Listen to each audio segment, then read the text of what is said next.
Bonjour Isabelle, bonjour Jean-Paul. Comment est née l'idée du film? Le film, c'est Mechelin qui a écrit ça, qui est un auteur des Guignols. C'est lui qui a écrit le scénario, qui l'a envoyé donc à Olivier. Ensuite, il y a Chantal Lobby qui a retravaillé sur sur le scénario. Et ça part d'une histoire vraie. Il s'est inspiré d'un fait divers, en fait, d'un couple qui avait gagné une grosse somme au loto, 75 millions, je crois, un peu moins, et qui était parti s'installer à Monaco. Voilà. Est-ce que chacun a apporté sa pierre à l'édifice au niveau du scénario ou est-ce que c'était à peu près ficelé au départ? Non, c'était très ficelé même. Le scénario, il tenait debout. De toute façon, un scénario de comédie, on peut pas partir comme ça à l'aventure. Il faut que le scénario soit ficelé. Et ensuite, on peut, lors du tournage ou lors des lectures, apporter des petites touches en plus à son personnage. Parce voilà, c'est comme ça qu'on fait. Mais il faut que le scénario soit solide. Isabelle, Oui. est-ce que Jean-Paul est plus agréable en tant que mari qu'en tant qu'élève? Oh, écoutez, moi je ne me suis jamais sentie prof. C'est vraiment un truc très important que je ressens et qui parfois est pris pour de la fausse modestie ou je sais pas quoi. Mais quand je parle des années où j'étais prof chez Florent, je dis, tu te souviens quand on était chez Florent, c'est comme si j'étais élève en même temps en fait. Et parce qu'on rigolait. Enfin, on faisait pas que rigoler, mais on rigolait bien. Puis après, j'ai surtout connu Jean-Paul quand on a joué ensemble la pièce Robin des Bois, que j'ai joué 6 mois avec eux, mais après j'ai dû partir faire un autre projet que j'avais, et on rigolait bien, vraiment. Et le danger là pour ce film, c'est on savait à l'avance, Jean-Paul et moi, il fallait qu'on se regarde dans les yeux, parce que c'est un couple, faut qu'on voit qu'ils s'aiment et tout, mais c'était très très périlleux. Parce que Jean-Paul, ça se voit pas, mais il frise un peu, mais il a l'œil aussi qui frise.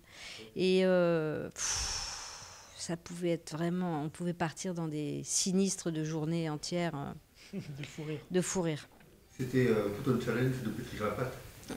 Ah, ça Ça, c'était par exemple, nouveau voilà, pour moi parce qu'on ça n'a vous a pas eu bien. d'aventure Oui. tous les deux ensemble, ni Ça, pendant le ça film nous a ni fait rire, ça, auparavant, voilà. et c'était assez Source de fou rigolo. rire, ça, ouais. Et, C'est rigolo de très bien connaître quelqu'un et de devoir jouer quand même des choses un peu intimes, et ouais, c'est très rigolo. ça renforce le personnage. Non, bah, ce qu'on a joué, je pense, surtout, c'est la tendresse qu'on a l'un pour l'autre, et en tout cas que j'ai moi pour. Ouais, ouais, Je ouais, bien pense sûr. qu'on a une tendresse l'un pour l'autre, vraiment sincère et authentique. Donc peut-être c'est ça qui se sent quand même, hein. En fait, vous vous nourrissez les uns des autres. Bah, jouer, c'est ça quand même, hein. Sinon, on fait du one-man show, hein. C'est ça. Et on se nourrit de la salle, ce qui est bien aussi. C'est une autre façon de travailler, hein, des spectateurs. Mais quand on est acteur sur un film, ouais, on se nourrit des autres, des uns des autres. On s'écoute les uns les autres. On joue les uns les autres ensemble. On fait les choses ensemble. Sinon ça passe pas. Ça se voit tout de suite. C'est ce qui se voit en premier. J'ai vu que dans le film, il y a plein de clins d'œil. En fait, c'est toute une bande de copains et chacun a tenu à faire un petit clin d'œil au film. Dans les acteurs invités, enfin, Au début, il y a Ouais, il y a Cad, il y a Omar, il y a Ouais. Pascal Vincent, il y a Pascal Vincent qui est là aussi, c'est et vrai. Robin des Bois. Ouais. Ouais, ça c'est Olivier, ça. Je sais qu'Olivier aime bien s'entourer de ses copains, aime bien tourner avec des gens qu'il aime bien dans la vie. Il a repris Valérie Benguigui Ouais. qui avait joué dans l'Italien, Florence Maury qui était en Voilà. cours Florent, on était au cours ensemble. avec qui ils avaient joué la pièce mis en scène par Ex- Père. Exactement, ouais, donc c'est un peu une grande famille. Est-ce que c'était une frustration de faire semblant de jouer à Monaco? Parce qu'en fait, vous n'avez pas joué à Monaco, vous n'avez pas tourné à Monaco. Et non, c'est pas une frustration, mais comme je dis, vous savez, quand George Lucas il fait Star Wars, il tourne pas dans l'espace, hein. Il tourne en studio. Donc le cinéma, c'est du faux le cinéma. Donc c'est étonnant même qu'on nous pose la question, de dire c'est bizarre, vous avez de pas tourner en Monaco, est-ce que c'est possible? Bah oui, au cinéma tout est possible. On peut faire. Quand ils ont fait La Môme, ils l'ont fait à Prague. Voilà, c'est la magie du cinéma aussi. Et puis vous savez, quand vous êtes à 3 km de Monaco, c'est pareil, hein. C'est quand même des immeubles, de la plage, des grosses voitures et des palmiers, hein. Les avantages sans les inconvénients. Oui, sans les inconvénients, parce que si on avait tourné à Monaco, parce qu'on a envoyé le scénario à Monaco pour demander, et ils ont dit non. Parce que pour l'image, pour tout, enfin bref, Monaco, quoi. Et je pense que même ça aurait peut-être été contraignant. Parce qu'à ce moment-là, on est obligé de faire des concessions. Si on tourne chez eux, il y aurait eu des concessions, c'est évident, des endroits à filmer ou pas, des choses comme ça. Bah là, au moins, on fait ce qu'on veut. Isabelle, quand vous avez commencé à répéter votre rôle pour le film. Est-ce que vous vous êtes inspiré un petit peu des sentiments que vous aviez éprouvés quand vous avez débarqué à Paris en arrivant de votre région natale? Alors en fait, c'est bizarre, des fois dans les rôles, on s'inspire sans le savoir en fait. On s'inspire de soi. Et quand j'ai vu le film, je me suis dit, tiens, moi j'ai joué quand même un complexe social. Enfin, on a l'impression que cette Cathy, elle est à l'aise partout, elle le revendique, elle n'arrête pas de dire qu'il faut être soi-même et tout ça, qu'on ne va pas changer. Et en fait, ce qui ne change pas chez eux, c'est leur amour pour eux, enfin l'amour de la famille, l'amour d'être ensemble et tout. Mais quand même, effectivement, je me suis trouvée un peu gauche dans les nouveaux vêtements et tout ça. Mais ça, c'est vraiment instinctif, je crois. Et moi, je me sens comme ça moi-même, même dans le milieu du cinéma ou encore maintenant. Et on a tous, de toute façon, des petits sentiments d'usurpation qui perdurent et qui sont en nous, quoi.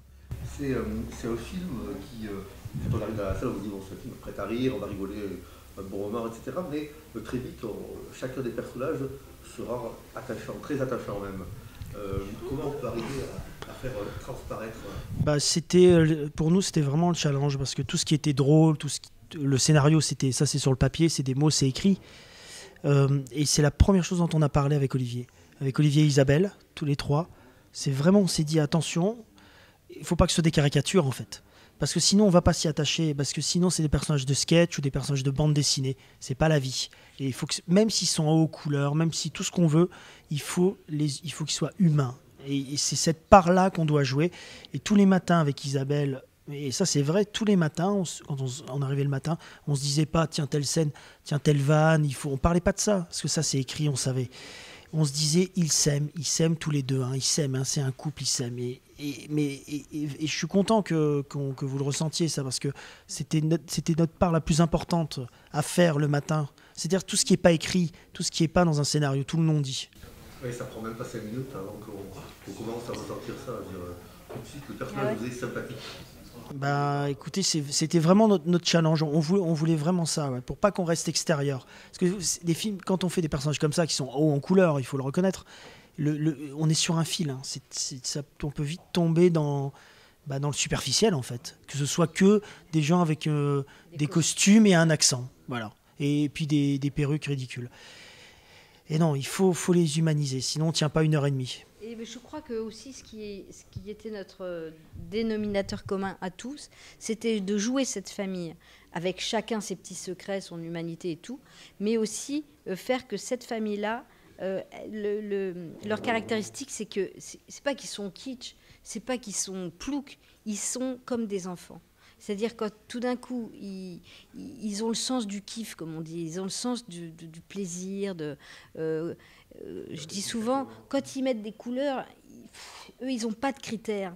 Ils sont juste comme des enfants quand on dit, bon, tu t'habilles comment? Je claque, je claque, je claque. Ou quand ils font un buffet, ils en font trop. Ils aiment les frites, et ben, ils n'ont pas de critères de diététique. Ils en mangent tous les jours. Et c'est ce côté-là...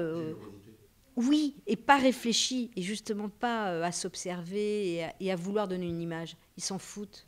Ils sont un peu rock'n'roll pour ça.